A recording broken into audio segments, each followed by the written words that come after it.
تو یہ قوم لڑ لے گی. لہٰذا قوم کا ٹمپریچر مت چیک کریں، چونکہ قوم کنفیوز بھی ہے، مجبور بھی ہے، دل میں محبت، پیار اور عشق بھی رکھتی ہے، لڑے گی ملک، قوم اور مذہب کے لیے. دوسری جانب جو حافظ احمد اللہ ہیں، مولانا فضل الرحمان صاحب کی جماعت کے، ان کا میں ویڈیو بیان سن رہا تھا. کہتے ہیں ہم اپنے قائد مولانا فضل الرحمان صاحب ہی کی قیادت میں بھارت جائیں گے، لڑیں گے، اور وہاں کی کوئی مسجد ہے اس کے اندر نماز ادا کریں گے. تو انڈیا کو فتح کر کے مولانا فضل الرحمان کی قیادت میں جامعہ مسجد دہلی میں باجماعت نماز ادا کریں گے. حافظ احمد اللہ صاحب ایسے کہہ رہے ہیں. حافظ احمد اللہ صاحب، آپ پہلے اپنی مسجدوں میں نمازیں ادا کریں، امامت کروائیں، مذہبی شخصی آزادی حاصل ہے.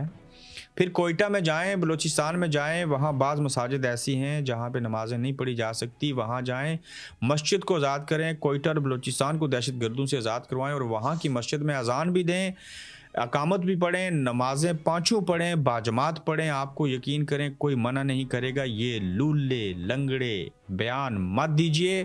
جنگ ہوئی نا 2 منٹ ہم آگے نہیں ٹھہر سکیں گے معذرت کے ساتھ، اور ان کو تیش مت دیں.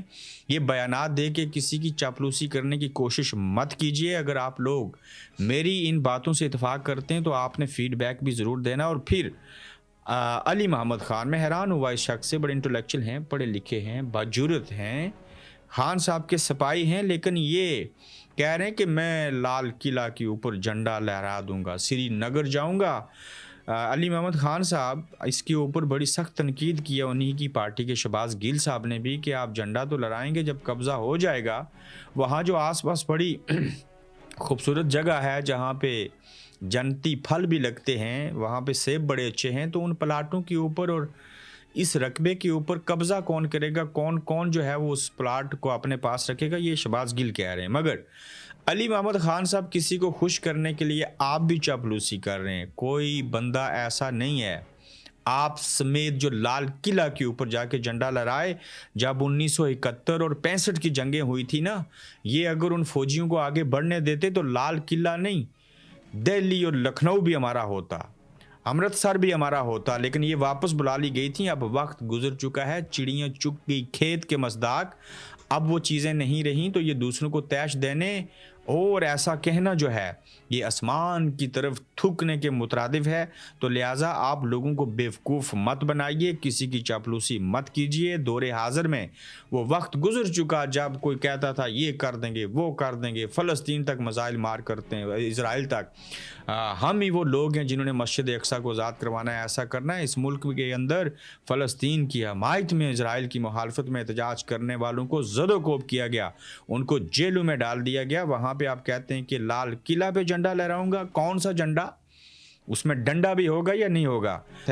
عجیب باتیں کی ہیں آپ نے. اور سینیٹر پلواز شاہ خان جو بھی ان کا نام ہے، پیپلز پارٹی سے ان کا تعلق ہے، ایوان میں کھڑی ہو کر مصوفہ فرماتی ہیں وہ وقت دور نہیں جب بابری مسجد کی بنیاد میں پہلی اینٹ پنڈی کا عام سپاہی رکھے گا. بڑی اچھی بات، اللہ کرے ایسے ہو.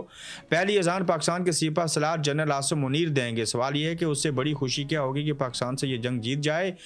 مگر کیا اینٹ بھی ہمارا سپاہی لگائے گا؟ کیا اذان بھی آرمی چیف دیں گے؟ کیا ان کی اپنی پارٹی کا کوئی لیڈر اذان نہیں دے سکتا؟ کیا 25 کروڑ آبادی میں سے کوئی سویلین اینٹ نہیں لگا سکتا؟ ہر بات گھوم کر پھر کر سپاہی اور آرمی چیف تک ہی کیوں لے کے جاتے ہیں؟ کیا فوج نے ہر چیز کا ٹھیکہ لے رکھا ہے؟ کیا یہ خود کسی کام کے نہیں ہیں؟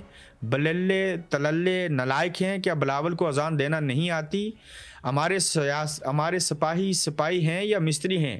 یا پھر کیا یہ صرف چاپلوسی کے لیے کہا گیا؟ یہ سوالات میں چھوڑ رہا ہوں. میری قوم، میرا ملک، میرا مذہب، میری فوج، سلیوٹ کرتا ہوں سب لوگوں کو. مگر یہ سیاستدان چاپلوسی کرتے ہیں. اب آ جائیں کشمیری بھی اس چاپلوسی میں پیچھے نہ رہے.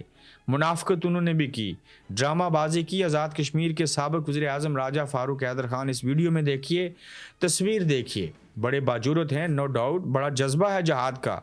آگے جا کے لڑیں نا فرنٹ لائن کے اوپر. پرانا 50 سال گھر میں پڑا ہوا پسٹل 12 بور 30 بور یا 32 بور ہے، جس کی جو گولی لگنے کی وہ ریشو ہے وہ 30 فٹ سے زیادہ ہے نہیں ہے. پرانا پسٹل زنگ آلود اٹھا کے آپ بارڈر پہ جا رہے ہیں. یہ اچھی بات ہے، آپ پاک فوج سے اظہار یکجہتی کریں گے، لیکن یہ پسٹل لے کے کیا ثابت کرنا چاہتے ہیں؟ وہ گن کدھر ہے جو جنرل فیاض حمید کو تحفے میں دیتے رہے؟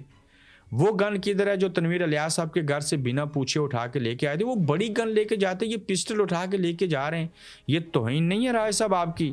تو پھر یہ دیکھا دیکھی میں سارے لوگ کر رہے ہیں پسٹل باندھا ہوا ہے چل کے جا رہے ہیں، میں پتہ نہیں کس بارڈر پہ جا رہا ہوں اور کس کے ساتھ پتہ نہیں اظہار یکجہتی کروں گا۔ جہاں یہ مثبت چیزیں ہیں وہاں پہ یہ دکھاوا ہے معذرت کے ساتھ، اور عوام کو بیوقوف بنانے کے مستحق ہے۔ میں اس لیے تنقید کرتا ہوں کہ آپ وزیر اعظم رہے، آپ مسلم کانفرنس ریاستی جماعت میں رہے، آپ کے باپ دادا کی بڑی قربانیاں ہیں، اس پار کے کشمیریوں نے 1,20,000 شہداء ہیں ہمارے، مسئلہ کشمیر ہمارا ختم ہو چکا، 1 انچ ہم اس کے اوپر نہیں کچھ کر سکے، انٹرنیشنل دنیا توجہ نہیں دے رہی، اور آج پسٹل پکڑ کے سرحد پہ جا رہے ہیں۔ جب وزیر اعظم تھے تو کیا کیا مسئلہ کشمیر کے لیے؟ کیا آواز اٹھائی عالمی دنیا کے سامنے؟ آج آپ جب سارا کچھ ختم ہو چکا ہے تو آپ کو یاد آئی ہے کہ میں اظہار یکجہتی کرنے اور پتہ نہیں کشمیریوں کو آزاد کروانے اور کیا کرنے جا رہا ہوں وہاں پہ؟ خدا را مت کیجیے ایسا، یہ چاپلوسی پلس چاپلوسی ایکول ٹو منافقت ہے۔ تو اپنا فیڈ بیک ضرور دیجیے گا، اپنا خیال رکھیے گا۔ ہاں جنگ ہوئی تو یہ تمام کشمیری سب سے آگے ہوں گے، یہ پاکستانی قوم ان سے آگے ہوگی، اس قوم جیسا جذبہ رکھنے والا ہے ہی کوئی نہیں ہے، وہ ہمارے سر پڑے گی تو لڑیں گے، جیتیں گے بھی، سب چیزیں کریں گے، لیکن حقیقت پسندی ہونی چاہیے آپ لوگوں کے اندر۔ تو اپنا خیال رکھیں، تو جلد آپ سے انشاءاللہ ملاقات ہوگی۔ آپ دیکھ رہے ہیں گورکھ دھندا ابرار قریشی کے ساتھ۔